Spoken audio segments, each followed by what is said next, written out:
In terms of NARYSEC as a department, up to now we have just under 14,000 young people in the program. As at the end of August, we will be exiting about 3,000 of those young people who have been with us since 2010. Most of these young people would have been trained in various skills, including skills in the construction industry, in the conservation area, as well as in hospitality, etc.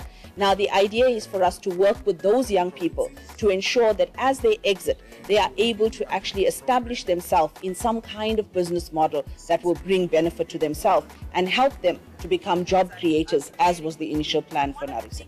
The primary issue that we wanted to discuss today was the exit strategy for NARYSEC, with a focus on how do we engage young people more actively in cooperatives and an enterprise model as they exit from our particular program. So one of the key areas that we have been promoting today is the formation of a mega cooperative, which indeed we believe will be able to bring NARYSEC youth together under one umbrella body in the country. At the moment, we find that there is currently no umbrella body that deals with issues for rural youth in the country, especially as far as business development goes.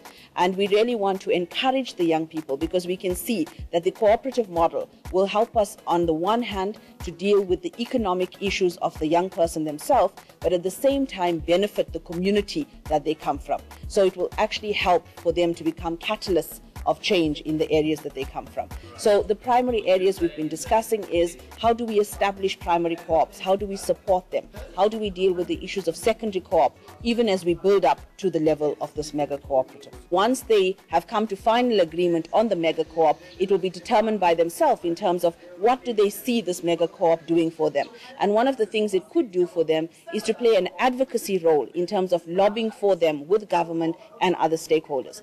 A mega co-op would also obviously have to have a board of directors that will be nominated and elected by the youth themselves, and then all of the normal technical issues that will have to be dealt with, as well as the governance and regulatory framework around the normal banking accounts, who will become financially accountable. Those are the things that we have to work with, but it will take a lot of training and a lot of discussion with the young people themselves before they are able to finalize the establishment of that particular mega co-op. Impilo yami itshintshe ukuthi ngijoine iNARYSEC ngoba sekuba khona ama-training athendayo, izinto bengingazazi sengikwazile nokuzifunda njengomuntu wase-South Africa ukuthi ngisiphathe njani uma uyi-youth yase-South Africa. Ngifunde konke ku-NARYSEC lo. iNARYSEC intshintsha impilo yami ukuthi ingifundisa ama-skills amaningi bengeke ngize ngikhona ukuwafunda kube kade ingekho iNARYSEC yona. Kahle ku-farming, construction, boma-profiling. We saw a progress in NARYSEC, like our duty, like link the department and the participant down there, and I think we fit into Nerinyaka because our it's just that in the department matata here and there, but we tried by all means to fix some matata out. Mega cooperative ke rata thata mo goreng ke bona e tla ntswela mosola mo ibile le goreng go mo ibile le gore rona re le youth re tla khona go renew youth engwe mo moraga rona khone re tswelle pele ka yone e ka nthusa thata mo ileng goreng ko northwest ko ke tswang ko teng re mo rural. So re tla khona go bona gore re tsweletsa go le go kanang kang mo go yone e tla re tswela mosola go le thata ka nnete.